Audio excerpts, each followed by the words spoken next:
Hey, I'm Alex Radcliffe from Board Game Co. and today I'm reviewing Summer Camp, designed by Phil Walker Harding from Buffalo Games and Puzzles. Summer Camp is a light gateway deck building experience, a variable deck building experience in which you're going to select 3 of these 7 packs over here, and with those 3 of 7 packs you're going to set up the board, setting up the 3 different packs you're using here. In our case we're using Arts and Crafts, Water Sports, and Friendship as our 3 packs. From there you're going to have a bunch of base cards that you always have in any game, the cards that will both start your deck, as well as some of the standard cards you can buy, S'mores, Scavenger Hunt, and Free Time. The general idea of this game is it's a deck building race game. It's a deck building race game in which a variety of things are going to score you points, but one of the main things you're going to want to start focusing on out the gate is the fact that as your various hikers or campers or whatnot cross this bridge over here, once you have all of your hikers past the bridge over here, as soon as this last one goes past the bridge, you will gather the topmost token over here, and these go down in points 6, 4, 2. That's going to hold true for the second bridge as well, where we have 8, 6, and 4 as well. And then finally, when you get the hiker to the end of the trail over here, you're going to collect the top token from that specific branch over here. We have the Arts and Crafts over here, getting between 12, 10, 8, or 6 on those. And these tokens, these trophies over here, these badges will range based on the player count. There's going to be a little setup for there. 2, 3, 4 players will have different badges in play. But the general idea is as you advance along the track, as you advance either all hikers past certain checkpoints or hikers to the end of a trail, you will get rewarded for being the first one there. That's just one of the ways you score points though. Additionally, you're going to score points for the cards in your deck. Every single card you buy over here has little point values you want to be mindful of. Those are going to score you extra points as well, so building a good deck can have more effects than just the very process of building a useful deck that will help you win, but they're also going to give you points along the way. And then you're also going to get points for any hikers left over here. You have 1, 2, 3, 4, or 5 points, which is going to be for any hikers who are in here at the end of the game. It's not an all or nothing. You may get bonus points. You won't get the 6 points for the lowest trophy, but you may still get 1, 2, 3, 4, or 5 points if you've made your hikers far enough along the trail. That's the basic idea of what you're doing and how you're doing it. Past that, what's the gameplay like? Well, this is a deck building game. You're going to start with your hand of 10 cards over here, 10 cards that will include 7 standard lights out cards over here, which are just worth a single energy to buy cards. Past that, you're going to get 1 card from each of the starting decks. So for instance, we have a Summer Camp, we have a Arts and Crafts, Water Sports, and Friendship cards in our deck. So if we go through our deck over here, we can see the Friendship, which is going to allow us to move 1 space in the Friendship path, Water Safety, which allows us to move 1 space in the Water path, and Boondoggles, which allows us to move 1 space on the Arts and Crafts track. Basically, you have 3 move cards that will help you slowly move along. Past that, it's the typical deck building experience. If you haven't played a deck building game, the general idea is you're going to have a hand of cards. You're going to, in this case, draw 5 cards. You're going to go ahead and use those cards to do things. The process of playing the game will involve you buying other cards, either the standard always available cards or the cards from the specific decks over here, adding them to your discard pile over here, and then when you run out of cards in your deck, you're going to shuffle up your discard pile, adding the new cards you purchased. So in effect, you're basically building a better, stronger engine as you play the game.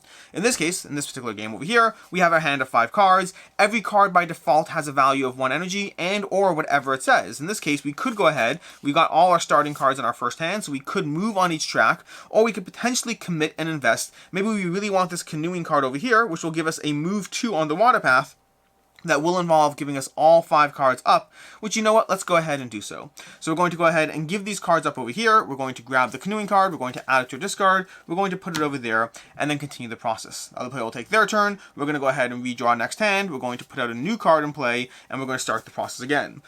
This time we only have lights out cards, which means we have less flexibility. We can again do something similar. We could buy, let's go ahead and buy a free time card that will allow us to move 1 space on any path, and we're going to go ahead and put that into a discard pile, at which point we shuffle everything up, and now we can start the process of trying to figure out whether we're building a better engine as we go. That's the basic idea. Rinse and repeat until you're done, until you hit the end, until one player gets all 3 hikers to the end of the path, at which point you score up your points, at which point you ensure everyone gets an even number of turns, then you score up your points, and then you see who won. A few other small things just to dive into. First of all is we have these snack bar tokens. Snack bar tokens are going to be something you get across the course of the game from a variety of ways, whether cards themselves or as you advance along certain trail spots, you'll grab snack bar tokens, and these are energy tokens you can save round to round. Those basic lights out cards, while they will generate an energy, you cannot save them round to round, which means it's kind of use it or lose it. These, on the other hand, you could save round to round, and you could use them for buying more expensive cards. Those 8 cost cards, that leatherwork card, which allows you to move 3 spaces on the Arts and Crafts path, very, very helpful, but it costs 8, and how often do you have 8 in your hand? Well, more often if you have a bunch of snack bars to play. Additionally, you're going to have spots on the path. These spots over here, whenever you put a hiker on a spot, you're going to go ahead and take the benefit of that area. That's going to include drawing new cards, getting snack bars, and then moving additional hikers one spot. And again, if you move a hiker, if I go ahead and I move this hiker over here, which then caused me to move this hiker here, because you can move any hiker one spot along the trail, if that hiker hits a bonus, you'll take that bonus as well. Past that, it comes down to the decks. The decks, the 7 decks of the game. Each of these decks are going to come. We have water sports, we have friendship, we have arts and crafts, we have cooking, we have outdoors, we have adventure, and we have games. Each of these is going to have a specific flavor as far as what they add to the game. Water sports is going to allow you to move along other tracks. Cooking is going to give you more energy, more snack bars, more resources in the game. Games are going to mess with other players, helping or hurting other players as you go through it. Each of these decks comes with a specific flavor. They each have 7 cards, 3 standard cards that are move 1, move 2, and move 3, and then 4 other cards representing the differences or the flavor that that card brings to the game. Rinse and repeat until you eventually get to the end, trigger endgame, see who won, and that is Summer Camp. Let's get to the review part. Starting off with ease of play. The rulebook here is incredibly easy to dive into. If you are familiar with deck building games, this game is an absolute breeze. All you have to know is grab 3 of these packs over here, shuffle them up. Well, don't shuffle them together. Grab 3 of the packs, shuffle them up, distribute the level 1 cards to the players, put the rest of the cards in a shuffled deck, set them up to the side of the board, put their badges over here, and then simply do what the cards say until eventually a player wins. That's all it is. The most complicated thing about this game is explaining what deck building is if someone doesn't know what deck building is. So very easy game to play, very accessible as far as playtime too. This game plays in roughly half an hour, maybe 45 minutes if you're dragging or playing it at 4 players, if you're really trying to push it along. This is a fast moving game which you're going to get your engine up and running, and you're going to get your hikers to the end of the trail fairly quickly.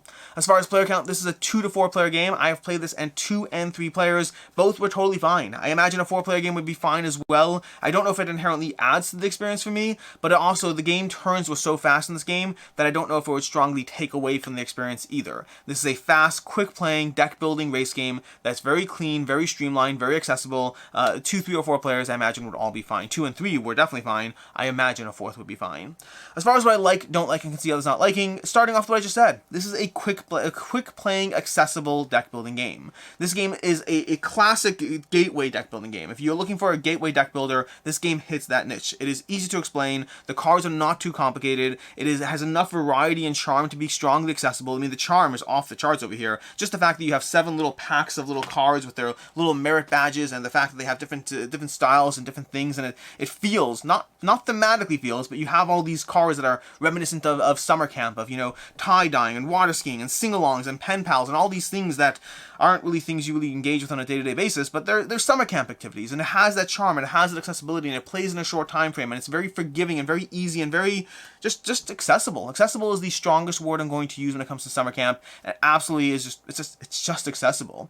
And the variable decks give you a little bit of a flavor as far as different ways to dive into the game. If you want a little bit more take that, a little bit more energy generation, a little bit more any of the 7 different features that the decks all add to the game, it gives you small little tastes of flavor. Small tastes, not major differences, but small tastes of different flavors as far as how you're going to approach the game. And then the variable scoring as well. There's different ways you can try to focus on getting those extra points, whether by being evenly balanced so you get your hikers across these merit badges earlier on, whether by proceeding quickly to the end of a track so you can get those 12 points instead of getting potentially 6 points or even less if you don't finish the track, or even just focusing on a strong deck. If you're paying attention to the point values on these cards, you can build a deck that may not be as perfectly efficient to what you're trying to do, but may give you more points in your deck, and those points should not be dismissed. If you build enough of a deck by the time you hit the end game, you're going to get a chunk of points there as well, and so all those things add up as far as different directions you can take the game. As far as what I don't like in the game, first of all, I touched upon this briefly already, I wish the packs were more different. With only 7 cards per pack, and 3 of those cards being the same, a move 1, move 2, and move 3 for each of the packs, effectively what you have is you have 4 cards left that offer a drop of flavor, and the problem is when you're looking at the cards that come out, you only see that flavor half the time because the other 3 cards are fairly standard. I wish the game had found a way to make even the standard movement cards different in some way, shape, or form, so that the flavor of the different packs really came through all the time, as opposed to peripherally being a little bit aware of it. I do think the packs add variety. I wish they added significantly more variety. I was very excited to dive into the different packs, and then as I continued to play the game, I was like, it does feel different, but it's that kind of reaction. It does feel different, a reluctant admission of the differences as opposed to a strong embracing of the unique flavor that each pack brings to the table. And then secondly, the game is a bit too short for my tastes. While it does make it a solid, accessible game, this is the kind of game, again, a gateway deck builder game in which the game is easy to teach, plays very quickly, it won't wear people out. I did find that coming in at half an hour, I'm just getting my engine up and running before the game ends, and I wish it were a drop longer as far as the experience. That is definitely going to be a personal preference thing, and I would say as far as being a gateway game, I think I'm glad it's that short. It makes it very accessible to those who are not looking to sign up for a 45 or 60 minute long to get a deck building experience. As far as I can see others not liking, first of all, it is very light. Factor that into your taste over here. Light is not an inherent critique, but it is a guideline as to whether this game is right for you or not. This is a lighter experience. If you are not looking for a lighter experience, if you think Dominion is already light enough, if you think the Quest for El Dorado is light enough, this is lighter than those games. This is a light deck building game. It is solid, it's accessible, but it's probably coming in at the range of Star Realms in terms of accessibility, maybe even a drop earlier because of the fact that it's not even confrontational by nature, so maybe even a drop lighter than Star Realms as far as where this game lies. Secondly, I would say the theme is surface layer at best, which is not a problem for me. I'm in it for the mechanics first, and the theme is a nice little coat of charm on top of the experience, but if you're looking for the heavy taste of summer camp, you're not going to find it. They're just names on cards that happen to in some way have to do with anything. I mean, the closest idea of theme is games have to do with messing with other players. Cooking has to do with energy. It's that kind of surface level theme that you're going to find in this game, and that's where it caps out, which again may or may not be a problem for you, not a problem for me.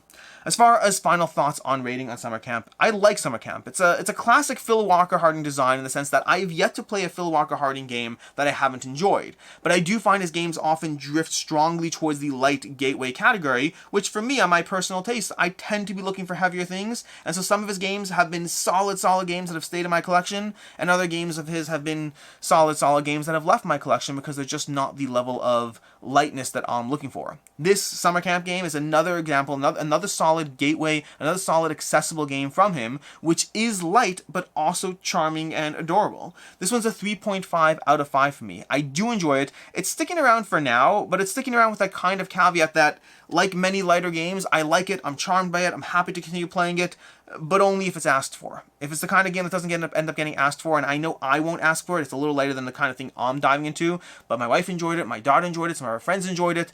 If people ask for it, this will get played, and if they don't, then it'll be another solid gateway game for somebody else's collection instead. As far as other game recommendations, first of all, Parks. If you're looking for something that gives you the flavor of the little track of the moving along over here that's going on, but with something that has a drop more meaning than what's going on over here, Parks has a lot of moving along the pathway while being the theme of nature and all that stuff, but a lot more cutthroat and a lot more going on in the game. And then secondly, if you want a deck building race experience, Quest for El Dorado from Reina Knizia. That's going to be a solid game that really has the deck building race element, but feeling a lot more like the races are really a race as opposed to just moving along a pathway, and with a little bit more meat behind the engine. Until next time, I hope you enjoyed this video, I hope you found this review helpful, and as always, I'm Alex Radcliffe from Board Game Co., and I hope you have a good one.